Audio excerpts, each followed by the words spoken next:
Assalamualaikum warahmatullahi wabarakatuh. A'udzubillahi minasyaitonir rajim. Bismillahirrahmanirrahim. Alhamdulillahi rabbil alamin.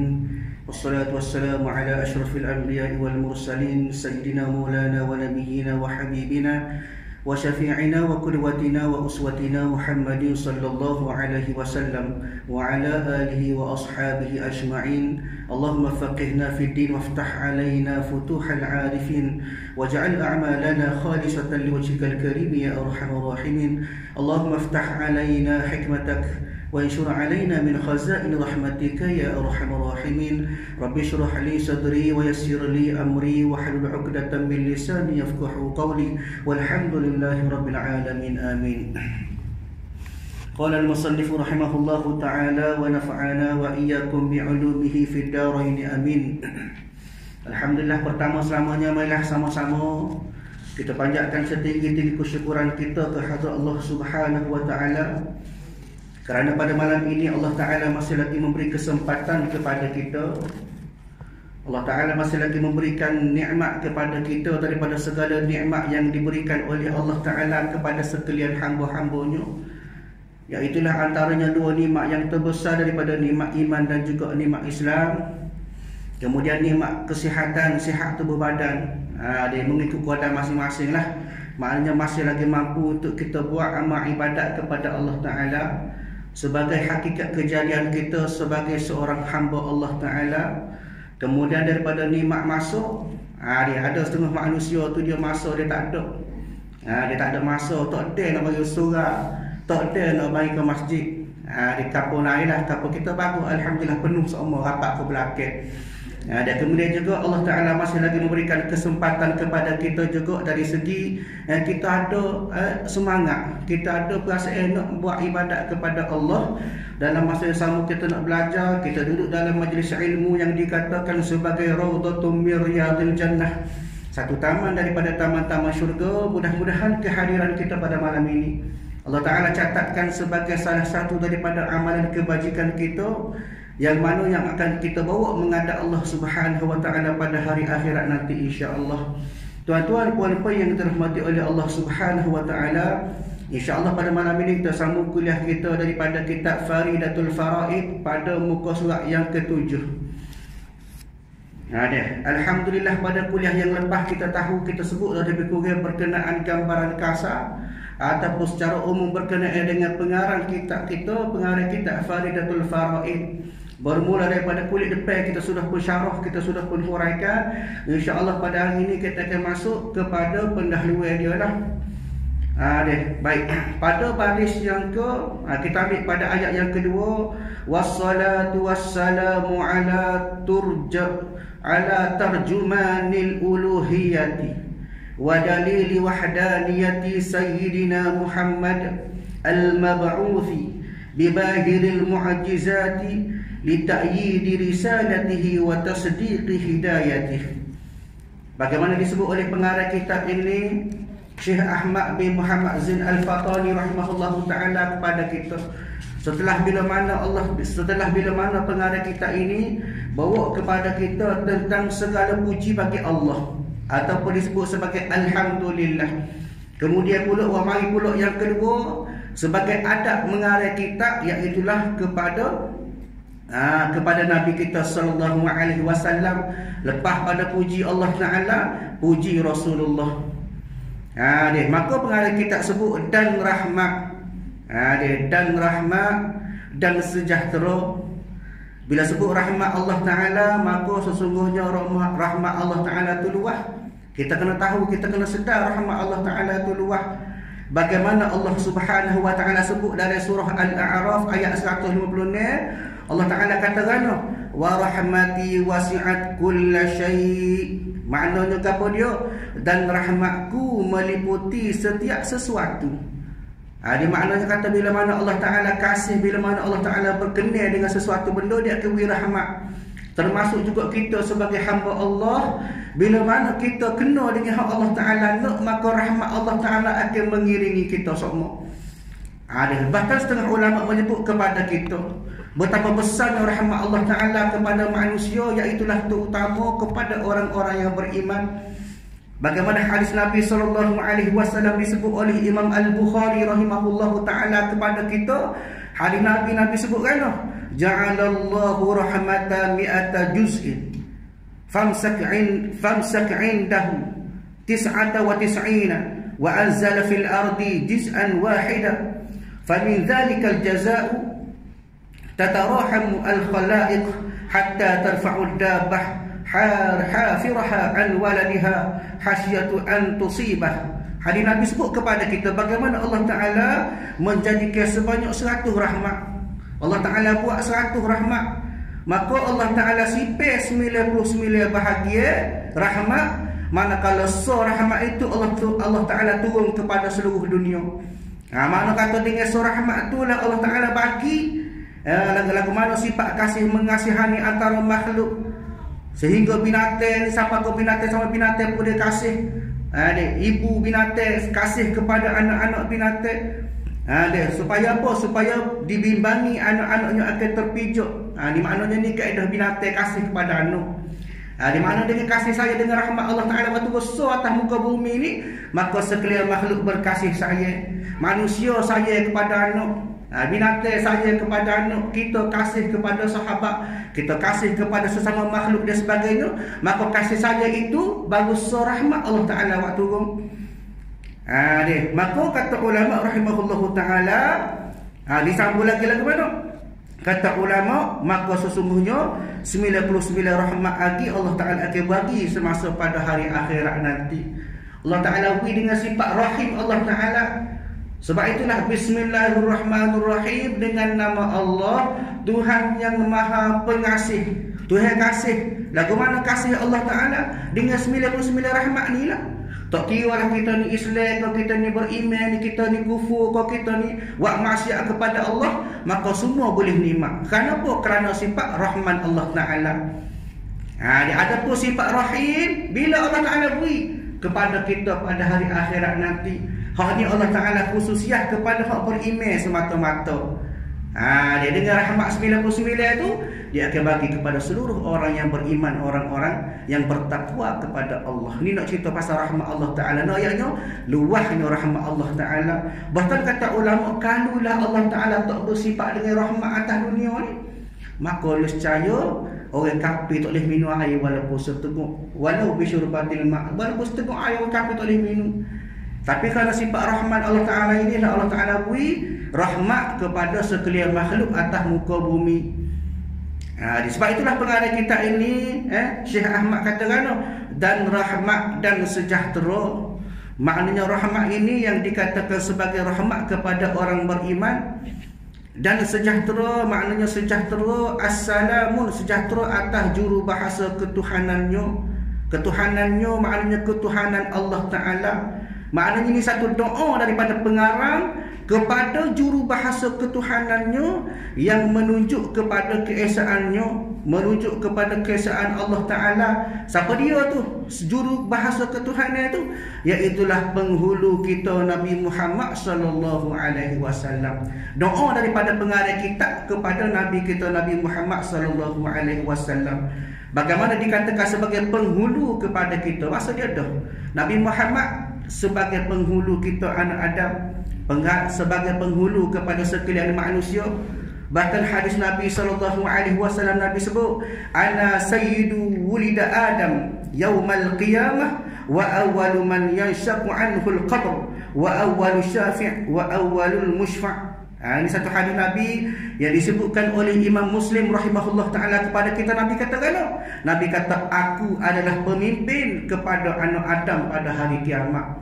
Bahkan kata ulama bukan setakat hari kiamat, atas dunia pun ditunjuk dah sifat sebagai pemimpin, sebagai seorang penghulu kepada anak Adam.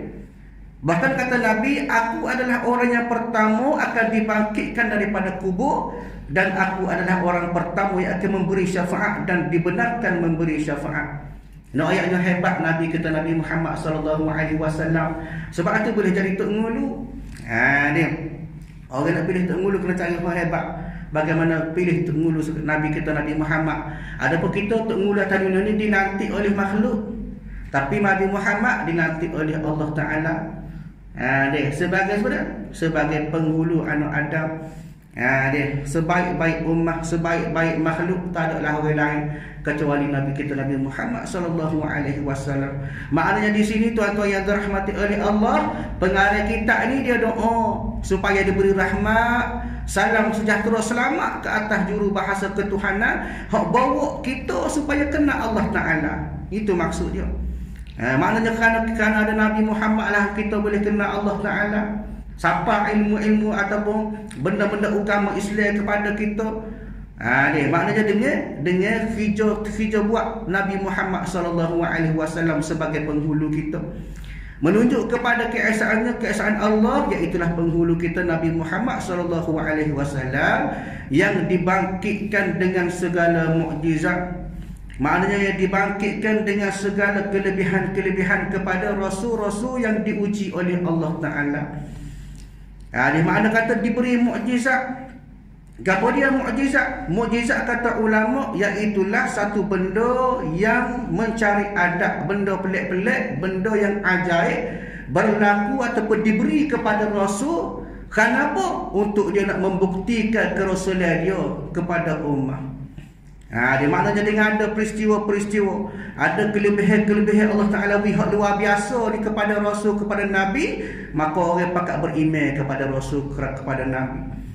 Sebab itulah disebut dalam Al-Quran pada surah Ar-Ra'd ayat yang ke-38, bagaimana Allah Ta'ala sebut.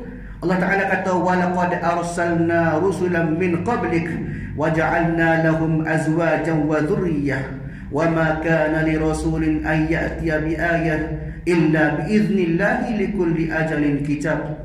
Satu ayat yang disebut oleh Allah Ta'ala, sesungguhnya kami telah mengutus beberapa rasul sebelum kamu, dan kami berikan kepada mereka isteri-isteri dan keturunan, dan tidak ada hak bagi seorang rasul mendatangkan sesuatu tanda, sesuatu mukjizat, sesuatu perkara melainkan dengan izin Allah. Bagi tiap-tiap masa ada kitab-kitab yang tertentu.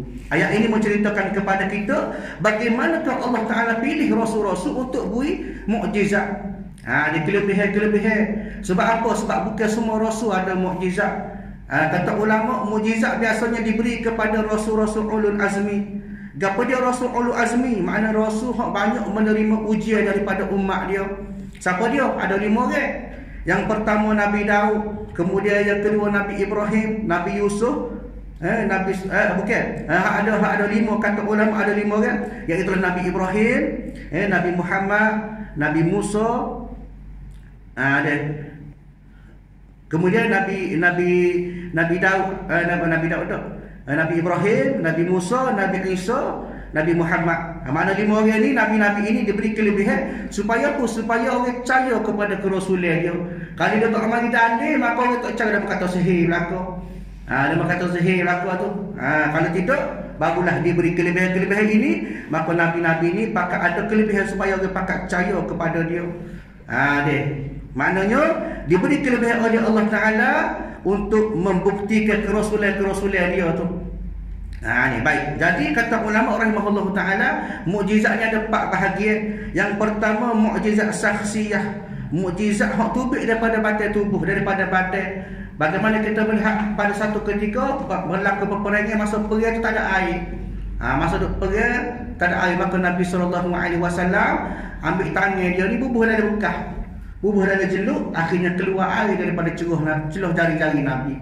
Itu dikatakan sebagai mukjizat saksiyah. Keluar boleh nampak, boleh terbit daripada tubuh badan seorang rasul tu. Yang kedua kata ulama sebagai mukjizat akliyah, mukjizat hak membabitkan pengertian akal, faham fikiran kita. Gapo dia? Iaitulah mukjizat yang terbesar. Gapo dia mukjizat terbesar? Al-Quranul Karim. Maknanya dengan mari Al-Quran kita jadi faham, kita jadi reti, akal kita pun boleh terima dengan baik. Itu dipanggil sebagai mukjizat akliyah. Yang ketiga kata ulama mukjizat kauniyah. Kauniyah pula adalah bagaimana keadaan ini disebut dalam sesuatu keadaan masa. Contohnya bagaimana Nabi SAW dia belah bulan. Itu dipanggil sebagai mukjizat kauniyah. Bagaimana Nabi belah laut. Nabi belah laut, Nabi Musa dia belah laut dengan tukak dia tu. Ni ketika dikejar oleh Firaun tu, ni maka itu dikatakan sebagai mukjizat kauniyah. Manakala yang keempat dipanggil sebagai mukjizat salbiyah. Makna kata mukjizat salbiyah ini kelebihan untuk tidak memberi bekah kepada Rasul. Gapo? Contohnya kita ambil bagaimanakah peristiwa Nabi Ibrahim. Disebut oleh Allah Ta'ala satu ayat, ya narukuni bardan wa salaman Ibrahim. Bagaimana berlaku peristiwa Nabi Ibrahim dicampur oleh Raja Namrud masa tu.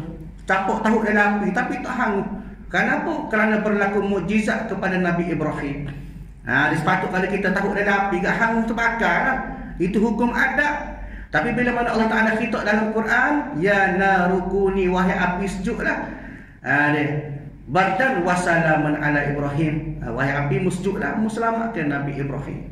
Maka Nabi Ibrahim tidak memberi bekah kepada dia, walaupun api itu besar sebagainya, maka tidak memberi bekah kepada Nabi Ibrahim. Ini juga satu mukjizat yang dikatakan sebagai mukjizat salbiyah. Maknanya mukjizat ini Allah Ta'ala beri kepada rasul-rasul sebagai satu cara nak suruh orang kata nak membenarkan apa hak dia bawa, membenarkan kerasulan dia, hak dia dilantik sebagai rasul, risalah-risalah hak dia bawa tu, maka nak suruh percaya kena ada kelebihan-kelebihan.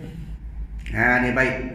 Yang mengalahi kerana menguatkan risalahnya, maknanya risalah kerasulannya tu nya rasul, dan membenarkan petunjuknya iaitulah petunjuk Nabi Muhammad. Maknanya risalah Nabi hak Nabi bawa, bagaimanakah petunjuk hak Nabi bawa tu, semua tu dipercayai bila mana Nabi ni dilihat ada kelebihan.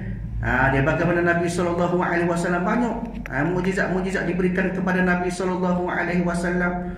Dia bagaimanakah Nabi belah bulan, banyaklah cerita-cerita berkenaan dengan kelebihan seorang Nabi, terutama Nabi kita Nabi Muhammad sallallahu alaihi wasallam.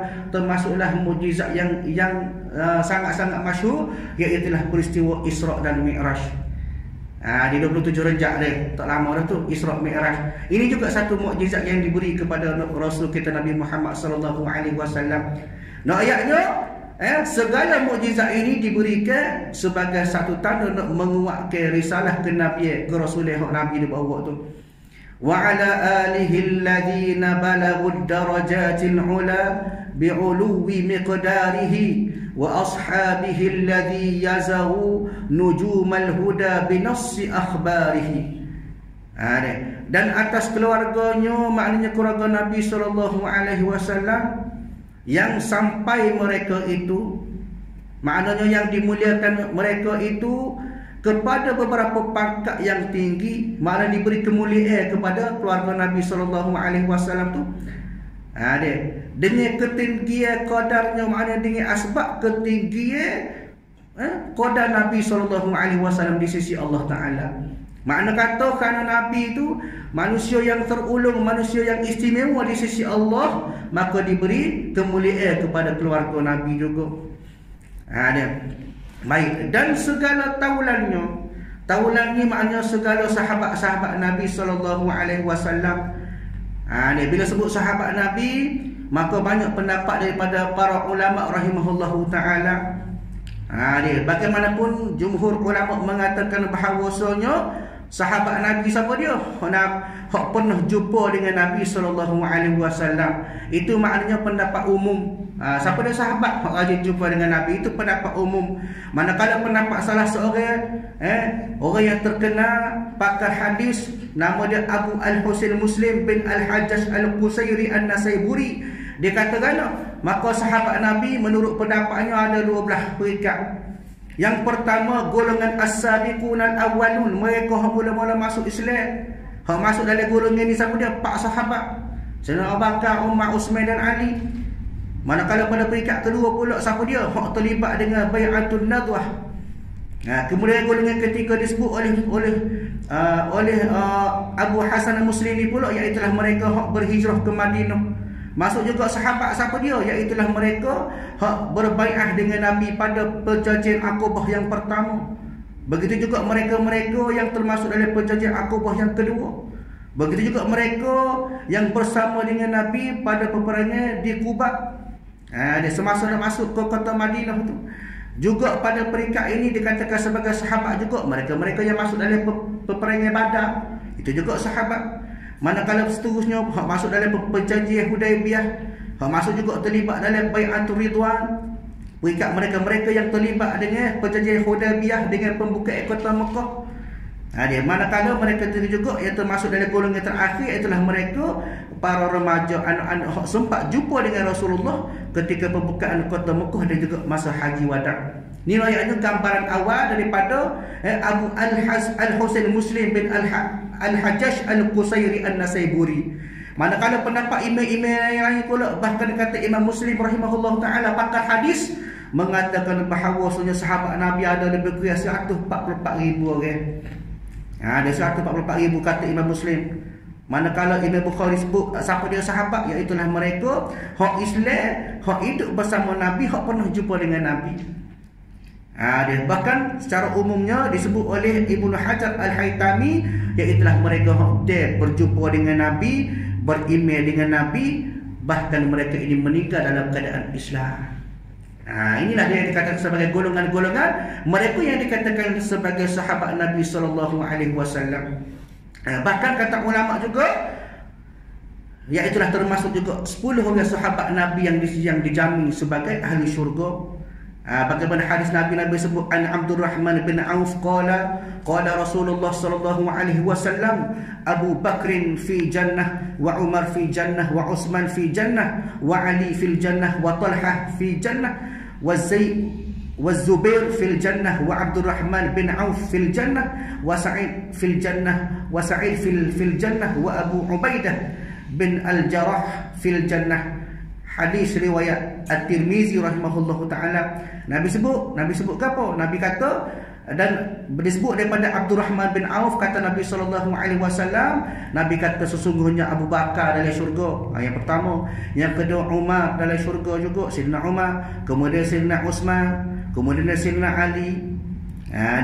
Kemudian Talhah juga dalam syurga, Zubair syurga, Abdurrahman bin Auf dalam syurga, Sa'ad dalam syurga, Sa'ad bin Abi Waqqas, kemudian Sa'id bin Zaid juga ahli syurga, dan juga Abu Ubaidah bin Jarrah pun ahli syurga. Ini mereka-mereka yang dikatakan sebagai 10 orang yang dijamin masuk syurga.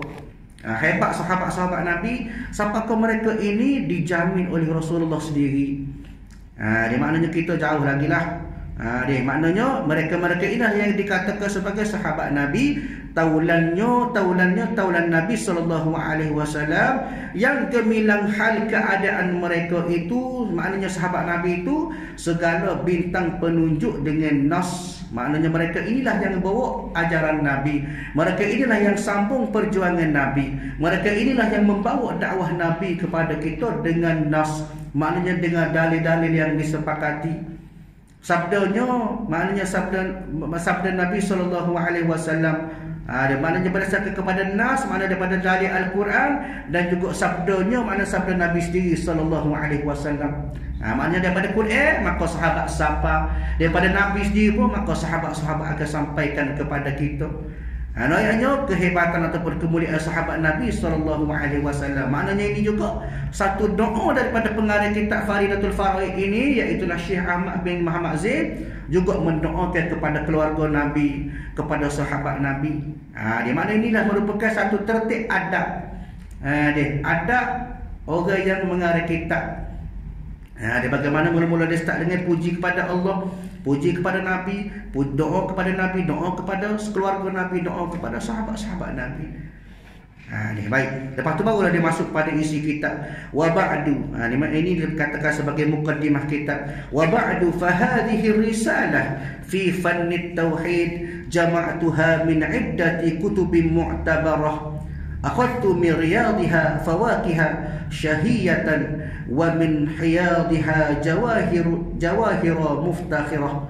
Kemudian daripada itu, maknanya kemudian daripada itu, selepas pada pengarang kitab sebut berkenaan dengan hamdalah, puji kepada Allah, kemudian doa kepada Nabi, doa kepada keluarga Nabi, doa kepada sahabat, maka lepas pada itu, maka ini risalah, maknanya kitab inilah, kitab Faridatul Faraid ini pada ilmu tauhid. Maknanya nak cerita, ini dah dikatakan sebagai pengenalan kepada kitab. Ayatnya kitab Faridatul Faraid ini adalah kitab yang membicarakan tentang ilmu tauhid.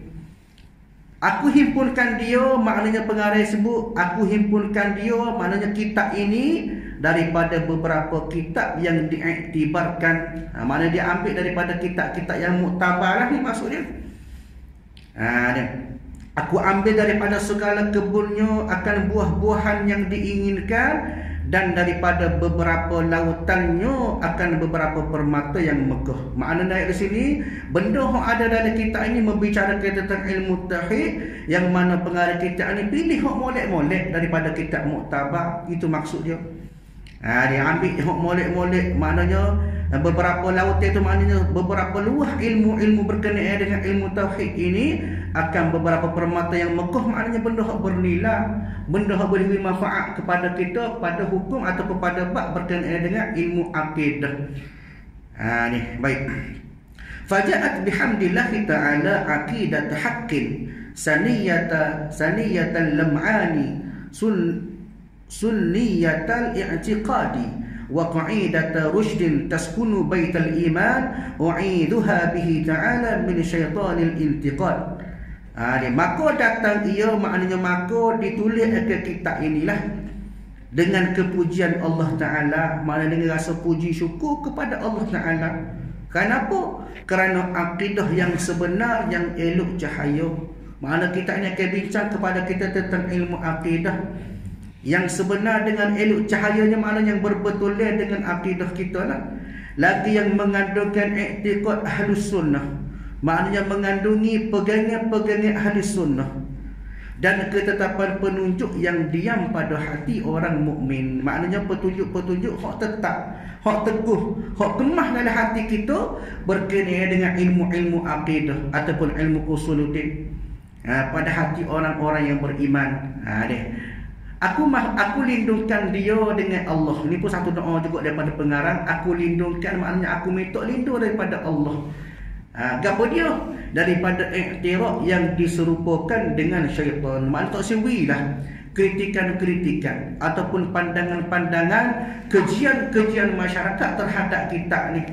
Ni pengarang kitab doa supaya kitab ni tak dikeji, tak dihina. Di maknanya satu doa, banyaklah doa-doa daripada pengarang kitab ini Syekh Ahmad bin Muhammad Zain ni, supaya ada keberkatan dalam kitab dia ni. Ni maknanya biar ada manfaat kepada kita semualah. Asy'ariyatul masyrabi, malayiyatul ma'rabi, fataniyatul ibarati, bayaniyatul isyarah. Yang dibangsakan, maknanya yang dinisbahkan kepada siapa? Kepada Imam Abi Al-Hasan Al-Asy'ari.